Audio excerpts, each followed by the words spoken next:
Hi. Sundara Rami Reddy from RCP Technologies అండి. So ఈ వారం one of the best stock trade setup అండి. And last 2-3 stocks మనం discuss చేసింది కూడా టార్గెట్ని బాగా రీచ్ అయిందండి. అండ్ CCL ఇండస్ట్రీస్ కనుక మీరు చూసినట్లయితే అది కూడా మంచి అప్ ట్రెండ్లో ఉంది. మనం అనుకున్నట్లే అది టార్గెట్ రీచ్ అవుతుంది. అండ్ సత్య ఇండస్ట్రీస్ మనం పేపర్ స్టాక్స్ అనమాట. అండ్ లాస్ట్ వీక్ అది బ్లాక్ బస్టర్ అండి. ఆల్మోస్ట్ 30% దాకా మూవ్ అయింది లాస్ట్ మంత్లో. అండ్ వన్ మోర్ స్టాక్స్ మనం డిస్కస్ చేసింది నామ్ ఇండియా. ఇంకా అది మనం రికమెండ్ చేసిన ప్రైస్ దగ్గరలోనే ఉంది. And that is also ready to move. And ఈరోజు వన్ మోర్ న్యూ స్టాక్ అండి, HDFC లైఫ్ ఇన్సూరెన్స్. ఓకే, ఇండియాలో one of the leading and largest quality insurance company అండి.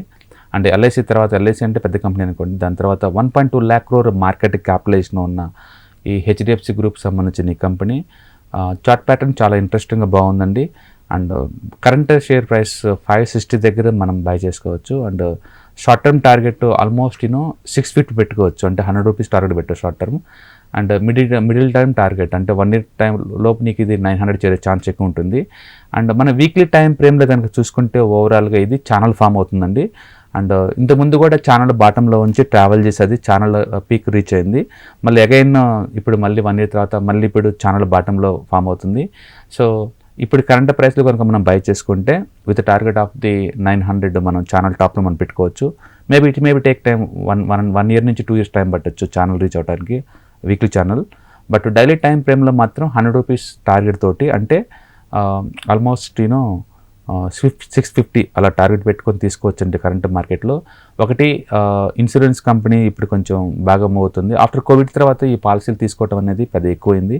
పబ్లిక్కి డిస్పోజల్ ఇన్కమ్ పెరగడం, జాబ్ ఆపర్చునిటీ పెరగడం, ఇన్సూరెన్స్ని సీరియస్గా తీసుకోవటం, అండ్ కోవిడ్ తోటి వచ్చిన ఫియర్ తోటి అందరూ మెడిక్లెయిమ్ పాలసీస్ కావచ్చు, టర్మ్ ఇన్సూరెన్స్ కావచ్చు, ఇవన్నీ పెరిటేషన్ ఎక్కువ అవటం. అండ్ ప్రీమియం పెంచడం, ఆల్మోస్ట్ లాస్ట్ 2 yearsతో పోల్చుకుంటే ఇన్సూరెన్స్ ప్రీమియమ్స్ కూడా 30-50% దాకా పెరిగినాయండి. సో ఇవన్నీ రీజన్ తోటి ఇన్సూరెన్స్ మార్కెట్ డెఫినెట్గా మోర్ ప్రాఫిటబిలిటీ జనరేట్ చేయబోతుందని అర్థమవుతుంది మనకి. సో చార్ట్స్ పరంగా అండ్ ఇటు ఫండమెంటల్గా కూడా one of the sound company అనమాట.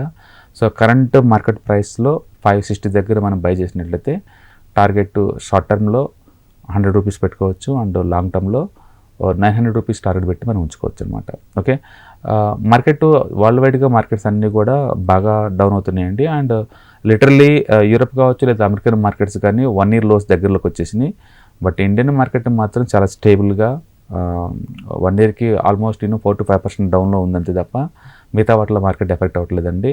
కాబట్టి ఇలాంటి టైంలో వరల్డ్ వైడ్గా డిస్టర్బెన్స్ ఉన్న ఇలాంటి టైంలో ఏంటంటే కొంచెం స్టేబుల్ మంచి బిజినెస్ మోడల్ ఉన్న ఇలాంటి కంపెనీలు ఇన్వెస్ట్ చేయడం ద్వారా పెద్దగా డ్రాడౌన్స్ ఉండదు అనమాట. సంథింగ్ వెంట్ రాంగ్ ఆల్సో మనం అక్యుములేషన్ జరుగుతుంది కాబట్టి ఇక్కడే ఉంటాం. పర్టికులర్గా ఈ స్టాక్ లాస్ట్ 2-3 months నుంచి వెరీ స్ట్రాంగ్గా అక్యుములేషన్ జరుగుతుందండి.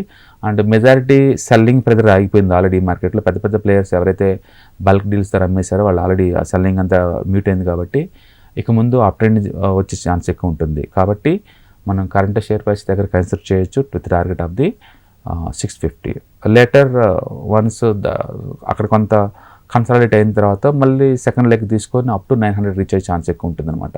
సో HDFC గ్రూప్ నుంచి వచ్చే ఏ కంపెనీ సరే లాంగ్ టర్మ్కి మంచి ఇన్వెస్ట్మెంట్ బెట్స్ అండి. అండ్ టెక్నికల్గా కూడా ఇది ట్రేడింగ్ బెట్ కాబట్టి మీరు టెక్నో ఫండ్ కింద ట్రీట్ చేయొచ్చు. ఓకే, కాబట్టి ఎవరైనా కొంత మనీని మంచి ట్రేడ్ సెటప్ ఉన్న స్టాక్స్ని అలొకేట్ చేద్దాం అనుకున్న వాళ్ళు ఈ ట్రేడింగ్ ఐడియాని ఎడ్యుకేషనల్ ఐడియాగా కన్సిడర్ చేసుకొని మీరు అనాలిసిస్ చేసి ఫర్దర్ తీసుకోవచ్చు. Okay, all the best. Thank you.